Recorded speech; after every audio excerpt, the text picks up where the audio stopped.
Hello दोस्तों, आज की इस वीडियो में हम बहुत ही आसान शब्दों में समझने वाले हैं लो बीपी की दवाइयों के बारे में, यानी कि हाइपोटेंशन के बारे में। देखो, हाइपोटेंशन एक कॉमन प्रॉब्लम होती है जो कि लगभग सभी व्यक्तियों में देखने को मिलती है। हाइपोटेंशन का मतलब लो ब्लड प्रेशर होता है, यानी कि जो हमारी नॉर्मल ब्लड प्रेशर होता है यानी कि बीपी होती है वो 120/80 होती है। अगर इससे कम हो जाती है तो उस कंडीशन को हाइपोटेंशन यानी कि लो ब्लड प्रेशर कहा जाता है। तो आज की इस वीडियो में हम हाइपोटेंशन के जनरल इंट्रोडक्शन से लेकर उसमें क्या क्या ट्रीटमेंट देते हैं, इन सभी चीज़ों को डिटेल में डिस्कस करने वाले। हाइपोटेंशन किन किन लोगों में हो सकता है तथा इनके होने का क्या कारण होता है, तथा अगर किसी व्यक्ति में हाइपोटेंशन हुआ है यानी कि लो ब्लड प्रेशर हुआ है तो उस कंडीशन में उसमें क्या क्या सिम्टम्स अराइज होते हैं और उन सिम्टम्स की सीवियरिटी को कम करने के लिए हम उसमें क्या क्या ट्रीटमेंट देते हैं, और मेनली जो नॉर्मल बीपी होती है उस रेशो में रहने के लिए हमें कौन कौन सी टैबलेट देनी चाहिए, उन टैबलेट के पॉपुलर ब्रांड नेम के साथ साथ मेडिकल स्टोर पर ये टैबलेट किस नाम से मिलती है, उसमें क्या क्या कंटेंट प्रेजेंट रहता है, और डोज और मेनली इसके साइड इफ़ेक्ट के बारे में आज की इस वीडियो में हम डिस्कस करेंगे। ये वीडियो मेडिकल स्टूडेंट्स या फिर जो क्लिनिक पर हॉस्पिटल में वर्क करते हैं उन सभी के लिए बहुत ही ज़्यादा इंपॉर्टेंट होने वाला है, क्योंकि हाइपोटेंशन एक कॉमन प्रॉब्लम होती है जो कि लगभग सभी व्यक्तियों में देखने को मिलती है। आपको इसका ट्रीटमेंट और ये कैसे वर्क करती है, इन सभी चीज़ों के बारे में जानना बहुत ज़रूरी होता है। आगे बढ़ने से पहले वीडियो को लाइक कर दीजिएगा। चैनल पर अगर पहली बार विजिट कर रहे हो तो चैनल को प्लीज़ सब्सक्राइब कर दीजिएगा। चलिए वीडियो को शुरू करते हैं, और सबसे पहले अपन देखते हैं व्हाट इज़ द हाइपोटेंशन, यानी कि लो ब्लड प्रेशर क्या होता है। उसका जनरल इंट्रोडक्शन सबसे पहले अपन सामान्य भाषा में समझने वाले हैं, ठीक है। लो ब्लड प्रेशर को मेडिकल टर्म में हाइपोटेंशन कहा जाता है।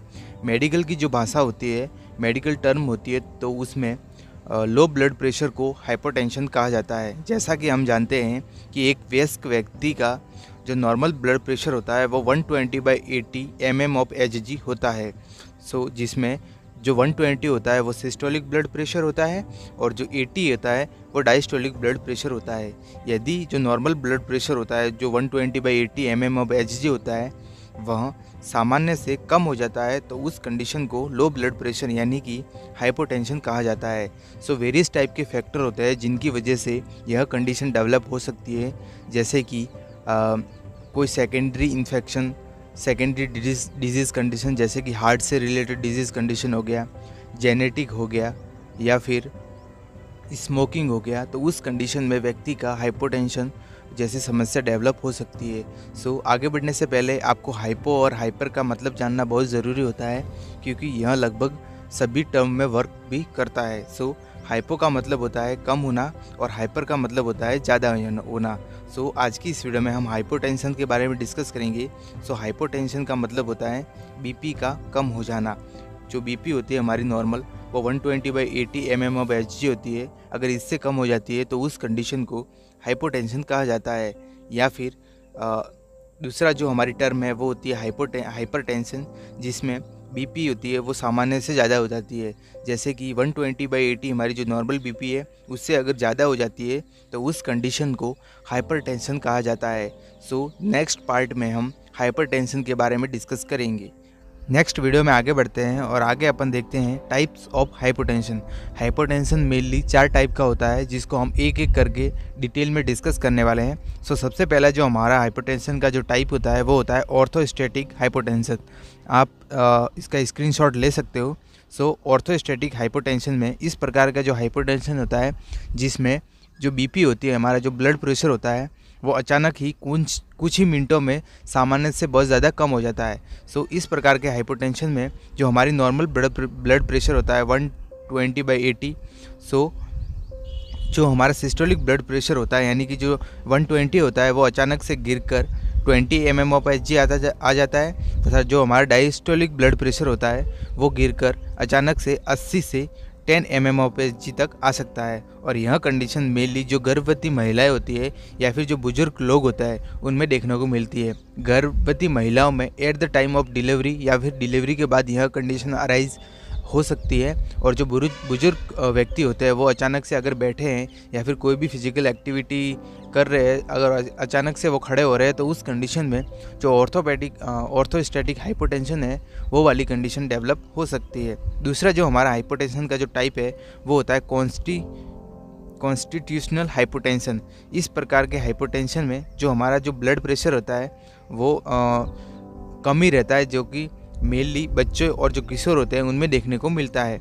ठीक है। सो नेक्स्ट हमारा जो तीसरा हाइपोटेंशन का टाइप होता है उसका नाम होता है नेचुरली मीडिएटेड हाइपोटेंशन। तो इस प्रकार के हाइपोटेंशन में ये जो ब्लड प्रेशर होता है वो लगातार कम ही रहता है। इस प्रकार के व्यक्ति में जो एक्सरसाइज या फिर जो लंबे समय तक कोई एक्सरसाइज करता है, फिजिकल एक्टिविटी करता है या फिर लंबे समय तक खड़ा रहता है, तो उस कंडीशन में अचानक से उसका सिर दर्द करने लग जाता है या फिर डिजीनेस यानी कि चक्कर आ सकते हैं, ब्लर विजन हो सकता है। तो ये वाले सिम्टम्स इसमें अराइज हो सकते हैं, या फिर उसको बेहोशी भी अकॉर्डिंग टू उसके सीवियरिटी अकॉर्डिंग वो बेहोश भी हो सकता है। चौथा जो हमारा हाइपोटेंशन का जो टाइप है वो होता है सीवियर हाइपोटेंशन, जो कि हाइपोटेंशन का एक सीवियर टाइप होता है। इस प्रकार के हाइपोटेंशन में जो हमारा रक्त चाप होता है यानी कि जो ब्लड प्रेशर होता है वो अत्यधिक नीचे गिर जाता है, व्यक्ति सदमे में चला जाता है और शरीर के जो जरूरी अंग होते हैं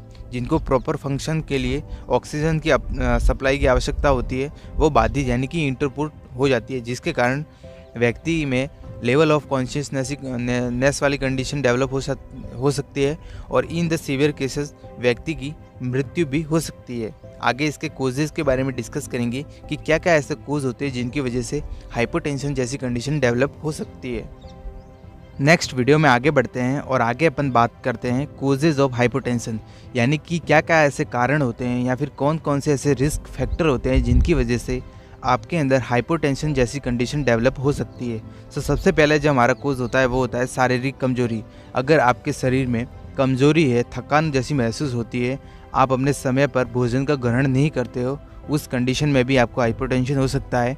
या फिर हार्ट फेलियर, जो हमारी कंजेनाइटल हार्ट डिजीज़ होती है, जिसमें कंजेनाइटल और एक्वायर्ड हार्ट डिजीज़ होती है, जैसे कि myocardial infarction, coronary artery disease, इसके अलावा इन्फेक्शन हो जाना हार्ट में, उस कंडीशन में भी आपको हाइपोटेंशन हो सकता है। स्ट्रोक आना यानी कि सेरेब्रोवास्कुलर एक्सीडेंट, शरीर में पानी की कमी यानी कि डिहाइड्रेशन की कंडीशन में भी आपको हाइपोटेंशन जैसी कंडीशन हो सकती है, क्योंकि अगर आपके अंदर डिहाइड्रेशन है यानी कि पानी की कमी है जिसके कारण आपका शरीर कमज़ोर होगा, तो उस कंडीशन में आपके अंदर हाइपोटेंशन जैसी कंडीशन डेवलप हो सकती है। सीवियर एनीमिया यानी कि खून की कमी, डायरिया अगर हो रहा है तो उस कंडीशन में आपके अंदर पानी की कमी हो जाएगी और जिसके वजह से शारीरिक कमजोरी हो सकती है, तो उस कंडीशन में भी आपको हाइपोटेंशन हो सकता है। इसके अलावा हैवी मेंस्ट्रुएशन ब्लीडिंग यानी कि मेंस्ट्रुएशन साइकिल के दौरान अगर आपकी हैवी ब्लीडिंग हो रही है, बहुत ज़्यादा रक्तस्राव हो रहा है, तो उस कंडीशन में एनीमिया डेवलप होगा और एनीमिया के कारण भी आपके अंदर हाइपोटेंशन जैसी कंडीशन डेवलप हो सकती है। इसके अलावा ब्लड में हीमोग्लोबिन का लेवल कम हो जाना या फिर अधिक मेंटली जो वर्कलोड होता है उसका लेना, इस कारण से भी आपके अंदर हाइपोटेंशन की कंडीशन जो होती है वो डेवलप हो सकती है। आगे इसके सिम्टम्स के बारे में डिटेल में डिस्कस करें तो अगर आपके अंदर हाइपोटेंशन हो रहा है तो उस कंडीशन में आपके अंदर क्या क्या ऐसे सिम्टम्स होंगे जो अराइज होते हैं। तो सबसे पहला जो हमारा सिम्टम होता है वो होता है नोजिया एंड वॉमिटिंग, यानी कि जी मचलाएगा, उल्टी जैसी समस्या होगी, सिर दर्द होना, डिजीनेस यानी कि चक्कर आना, शरीर में कमजोरी, चेस्ट पेन यानी कि सीने में दर्द, ब्लर विजन यानी कि धुंधला दिखाई देना, फटीग्यू यानी कि एक्सेसिव आपको थकान महसूस होगी, आप कंफ्यूज हो जाओगे और इन द सीवियर केसेस आप अनकॉन्शियस हो सकते हो या फिर व्यक्ति की डेथ भी हो सकती है। आगे इसके ट्रीटमेंट के बारे में हम डिटेल में डिस्कस करेंगे। नेक्स्ट वीडियो में आगे बढ़ते हैं और आगे अपन डिस्कस करते हैं ट्रीटमेंट ऑफ हाइपोटेंशन। हाइपोटेंशन का क्या इलाज होता है। सो जनरली हम मेडिसिन के बारे में इस वीडियो में डिस्कस करने वाले हैं। और आगे बढ़ने से पहले मैं आप सब लोगों को बता दूं कि आपको विदाउट डॉक्टर की परमिशन के बिना आपको किसी भी टैबलेट या फिर किसी भी इंजेक्शन का यूज़ नहीं करना है, नहीं तो आपको आगे चलकर प्रॉब्लम हो सकती है। ठीक है। सो सबसे पहले जो हमारी टैबलेट है वो होती है फ्लोरिकॉड टैबलेट। आप इमेज में देख सकते हो, फ्लोरिकॉड के नाम से ये मेडिकल स्टोर पर या फिर हॉस्पिटल में मिल जाती है। फ्लोरिकॉड इसका मोस्ट पॉपुलर ब्रांड नेम होता है और इसमें जो कंटेंट प्रेजेंट रहता है वो होता है फ्लूड्रोकॉर्टिसोन, इसमें कंटेंट प्रेजेंट रहता है। इस टैबलेट के यूजेस के बारे में डिस्कस करें तो इसका यूज़ मेनली हाइपोटेंशन यानी कि लो ब्लड प्रेशर में किया जाता है। इस टैबलेट को लेने के बाद व्यक्ति का जो ब्लड प्रेशर है वो 120/80 यानी कि जो नॉर्मल होता है उस रेशो में लाने के लिए इस टैबलेट का यूज़ किया जाता है। फ्लोरिकॉड टैबलेट को खाने के साथ लेना चाहिए ताकि ये जल्दी असर करे।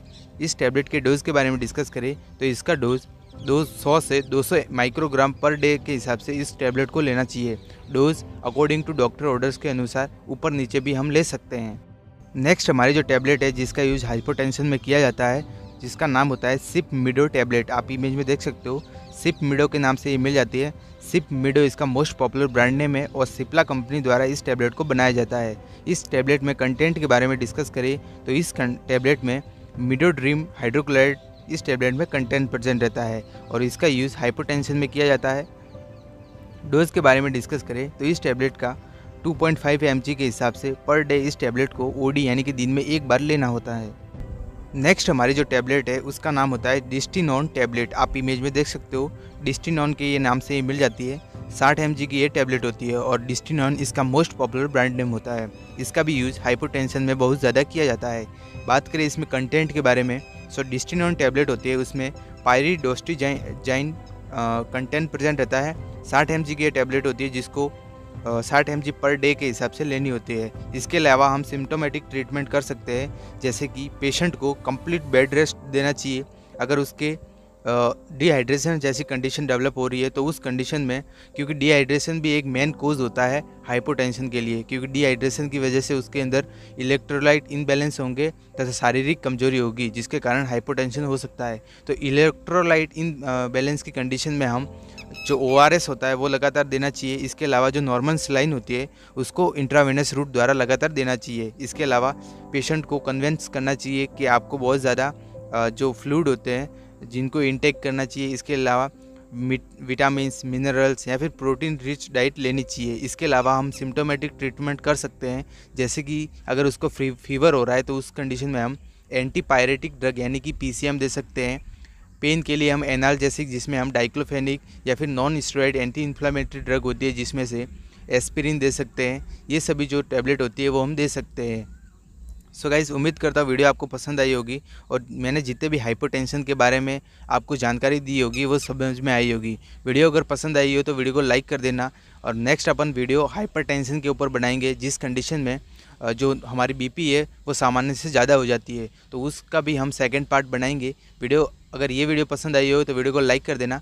चैनल पर अगर पहली बार विजिट कर रहे हो तो चैनल को प्लीज़ सब्सक्राइब कर देना। हम मिलते हैं किसी न्यू और एजुकेशन वीडियो में किसी और इंटरेस्टिंग टॉपिक के साथ। तब तक के लिए जय हिंद, जय भारत।